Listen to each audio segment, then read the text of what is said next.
Sullivan has issued a special marine warning for Lake Michigan near shore and open waters to mid-lake from Sheboygan, Wisconsin to Port Washington, Wisconsin until 11:30 p.m.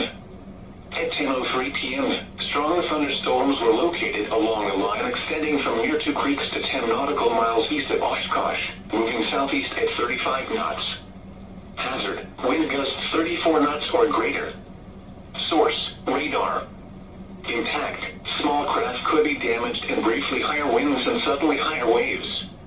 Locations impacted include Sheboygan, Port Washington. Move to safe harbor until hazardous weather passes.